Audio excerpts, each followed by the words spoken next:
آج امریکی صدر ٹرمپ نے بھی سعودی آئل ٹینکرز پر حوثیوں کے حملے پر رد عمل دیا ہے اور ایران کو ان حملوں کا ذمہ دار ٹھہرایا ہے۔ اس حوالے سے ٹرمپ نے سوشل میڈیا پر پوسٹ کرتے ہوئے لکھا کہ حوثیوں کی جانب سے بحری جہازوں پر حملے کر کے تجارت اور سمندری آمد و رفت میں رکاوٹ ڈالنے کی وجہ سے 1 سال پہلے امریکہ نے ان کے خلاف بہت طاقتور فوجی کارروائی کی تھی۔ اس کارروائی کے بعد سے اور ایران کے ساتھ ہمارے تنازع کے دوران بھی حوثیوں نے کافی ذمہ داری کا مظاہرہ کیا، لیکن افسوس کہ اب انہوں نے دوبارہ کارروائیاں شروع کر دی ہیں اور گزشتہ رات سعودی عرب کے 2 جہازوں پر حملہ کر دیا ہے۔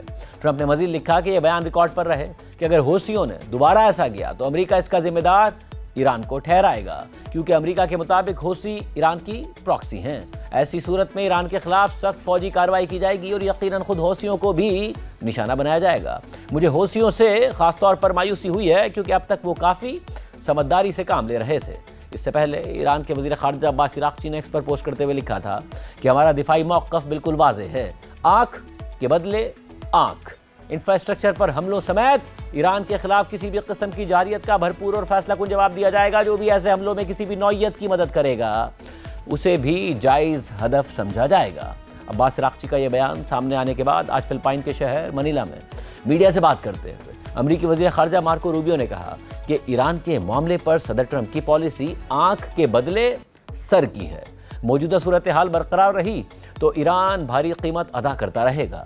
اس دوران مارکو روبیو نے یہ دعویٰ بھی کر دیا کہ ایران اب بھی ڈیل کے لیے درخواستیں کر رہا ہے۔ ایران چاہے تو مشرق وسطیٰ کا امیر ترین ملک بن سکتا ہے، لیکن اسے چلانے والے رہنماؤں کو معاشی معاملات کا علم ہی نہیں ہے اور ان کی دلچسپی صرف حزب اللہ، حماس اور حوثیوں کو پیسے دینے میں ہے۔ You know, guys, I saw Arachi, their foreign minister, who the other day say or something about their policies an eye for an eye. The president's policy is a head for an eye.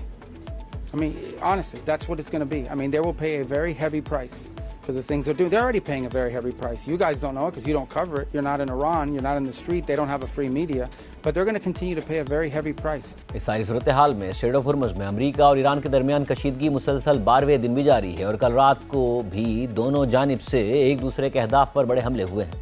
کل رات کو Saint کام نے ایک بار پھر ایران کے مختلف علاقوں میں surveillance radars, command and control systems اور missile and drone storage facilities کو نشانہ بنانے کا دعویٰ کرتے ہوئے ایک ویڈیو جاری کی جس میں مبینہ ایرانی ٹارگٹس کو ہٹ ہوتے ہوئے دیکھا جا سکتا ہے۔ حالیہ امریکی حملوں میں عراق اور ایران کی سرحد پر واقع ایران کی شلمچا بارڈر کراسنگ کو بھی نشانہ بنایا گیا ہے اور حملے کے بعد سامنے آنے والی ویڈیوز میں بارڈر کراسنگ پر ایک بڑی آگ دیکھی جا سکتی ہے، ساتھ ہی متعدد تباہ شدہ عمارتیں بھی دیکھی جا سکتی ہیں، جبکہ ویڈیو میں دھماکوں کے دوران مسافروں کو اپنی جان بچانے کی کوششیں کرتے ہوئے بھی دیکھا جا سکتا ہے۔ ایرانی سرکاری ٹی وی کے مطابق اس حملے میں کم از کم 2 افراد شہید اور 11 زخمی ہو چکے ہیں۔ ان حملوں کے بعد ایران نے بھی بحرین، کویت اور اردن میں امریکی اڈوں اور دیگر تنصیبات کو نشانہ بنانے کا دعویٰ کر دیا ہے اور آج بھی کویت اور بحرین میں ایرانی میزائلز اور ڈرونز کو انٹرسیپٹ کیا گیا، جبکہ کویت نے عراقی سرحد کی طرف سے آنے والے ایک مشتبہ پروجیکٹائل کو انٹرسیپٹ کرنے کا دعویٰ بھی کیا ہے۔ ساتھ ہی کویت اور عراق کی الابدالی بارڈر کراسنگ پر بھی ایک حملہ ہوا۔ الابدالی بارڈر کراسنگ پر مبینہ ایرانی حملے کے بعد سامنے آنے والی ویڈیوز میں دھماکے کے بعد دھوئیں کے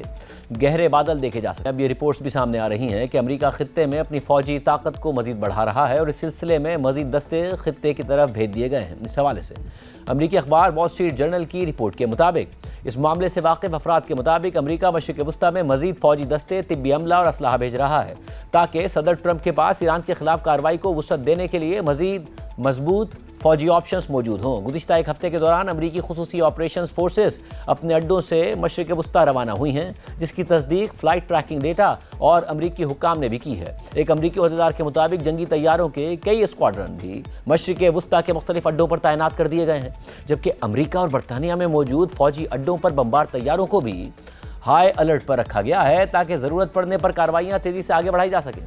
اس کے علاوہ ایک اور امریکی عہدیدار نے بتایا کہ گزشتہ چند روز کے دوران امریکہ کے 150 سے زائد طبی اہلکار جرمنی کے لینڈسٹول ریجنل میڈیکل سینٹر پہنچ چکے ہیں۔ یہ اسپتال مشرق وسطیٰ میں زخمی ہونے والے امریکی فوجیوں کے علاج کا مرکز ہے۔ یہ تیاریاں اس بات کا تازہ اشارہ ہیں کہ صدر ٹرمپ ایران کے خلاف کارروائی میں مزید شدت لانے پر غور کر رہے ہیں۔ رپورٹ میں مزید لکھا کہ امریکی فوجیوں کی تعداد میں یہ اضافہ صدر ٹرمپ کو یمن کے حوثی جنگجوؤں کے خلاف مزید کارروائی کی صلاحیت فراہم کرنے کے لیے بھی ہو سکتا ہے۔ ٹرمپ نے گزشتہ سال حوثیوں کے خلاف فضائی حملوں کی مہم شروع کی تھی، جو تقریباً 2 ماہ بعد ایک سادہ جنگ بندی پر ختم ہو گئی۔ اس کارروائی سے حوثیوں کو شدید نقصان پہنچا تھا، لیکن وہ مکمل طور پر ختم نہیں ہوئے تھے۔ اس کے بعد بھی حوثیوں نے بعض بحری جہازوں کو نشانہ بنایا، تاہم فروری میں ایران کے ساتھ جنگ شروع ہونے کے بعد حوثی زیادہ تر براہ راست کارروائیوں سے دور رہے۔